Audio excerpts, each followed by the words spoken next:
Abyssal temptation's blackness of the Mariana Trench did not merely surround the USS Vanguard. It compressed it. 400 meters beneath the surface, the Ohio-class submarine was a steel cigar suspended in a freezing, high-pressure void.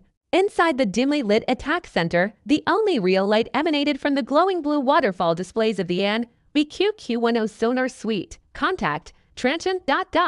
Gone, whispered Master Chief Petty Officer Marcus Vance, his headset pressed tightly to his ears. For 30 years, Vance had listened to the ocean. He knew the distinct click of pistol shrimp, the haunting songs of humpbacks, and the sharp, metallic ping of surface combatants. What he was listening to right now defied them all. On the main console, the submarine's new automated classification system, the Oracle AI, flashed a steady, comforting green. Classification: biological. Low-frequency thermal venting anomaly. The algorithm says it's water thermal turbulence from a deep trench vent. Captain, Lieutenant Commander Harris reported, wiping a bead of sweat from his forehead. Look at the raw acoustic data. Harris, Vance muttered, his voice raw. He pointed a callous finger at the waterfall display. The visual pixels were shifting. To a novice, it looked like random ocean noise, the steady background hiss of the deep sea. But to Vance, the static possessed an unnatural, mathematical rhythm. The Oracle isn't reading the ocean. The ocean is reading us. It's a phantom signature active acoustic deception. Something out there is feeding our hydrophones a real-time cancellation wave. Suddenly, the deck shuddered. It wasn't a hit, but a massive displacement of displaced water pressure. Status: Harris yelled, Oracle still reports 0 hostile tracks. The technician called out, panic bleeding into his tone. But structural stress sensors are registering a localized wake vortex. Something massive just crossed our bow. The invisible predator had just brushed past them, cloaked entirely in a digital mask that rewrote the Vanguard's sensory reality. The suffocating silence air scrubbers are failing, Captain. Oxygen concentration is down to 17% and falling. The chief engineer's voice crackled through the intercom. The atmosphere inside the hull had grown thick, sour, and suffocating.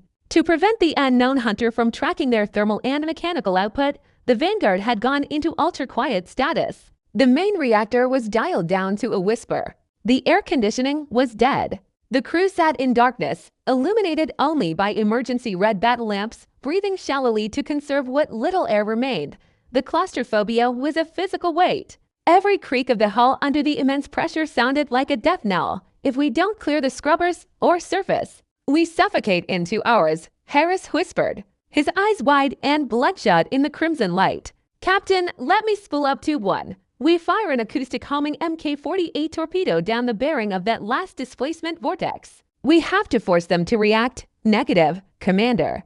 Vance snapped, slamming his fist onto the sonar console. You fire blindly into that dark, and the thermal bloom of the torpedo launch will light this submarine up like a flare in a midnight sky. That's exactly what it wants. It's waiting for us to panic, to give away our exact coordinate. Right now, its AI is feeding us a fake horizon.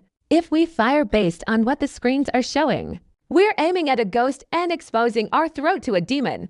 A sailor at the auxiliary helm began to hyperventilate, the low oxygen environment triggering a primal wave of panic. It's right next to us. I can hear it scraping the hull. Double quotes, he whimpered, his hands shaking violently on the control yoke. Secure that man. Harris barked, his own nerves fraying to the breaking point. Captain, we are blind. The screens are lying to us. The air is running out, and we are sitting ducks. Vance ripped his headset off and looked at the captain. The digital arrays are compromised, sir. The algorithm has been hijacked by the enemy's acoustic deception.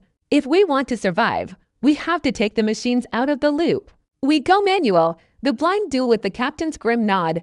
Vance bypassed the Oracle terminal. He ripped open the maintenance panel beneath the deck plates, pulling the thick, fiber optic bypass cables directly out of the mainframe. The glowing blue waterfall screens went completely dark. The attack center was plunged into a terrifying, primitive silence. Vance, what are you doing? Harris choked out, coughing in the stagnant, heavy air. You just killed our eyes. I killed the illusion, Vance said, slipping a pair of analog, hardwired headphones over his ears. He plugged them directly into the raw, an amplified copper feed from the outboard towed array hydrophone. He closed his eyes. The digital filters were gone. Now, it was just a man, a pair of diaphragms, and the naked ocean. In his ears, a chaotic symphony of the abyss erupted, the deep, rumbling groan of the earth beneath the trench, the distant crack of shifting tectonic plates, and then it was a microscopic irregularity. A faint, rhythmic shuck dash, the cavitation of a seven-bladed skewed propeller cutting through high-pressure water.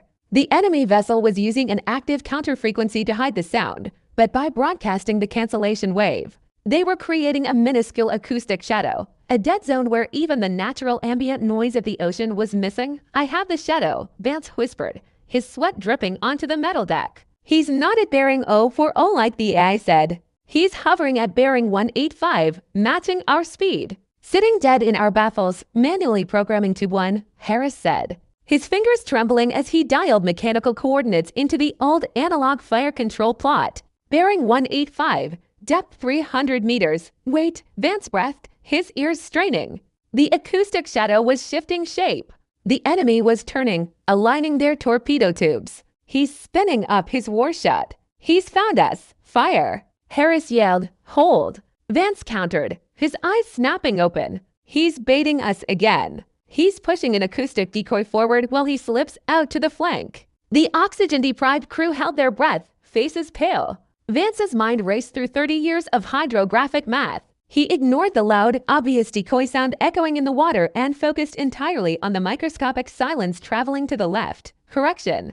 Bearing to 10. "He's slipping into our port quarter. Fire now." Harris slammed the manual launch actuator. A loud, hydraulic hiss echoed through the pressure hull as Torpedo 1 swam out of its tube. Instantly, the silent abyss erupted.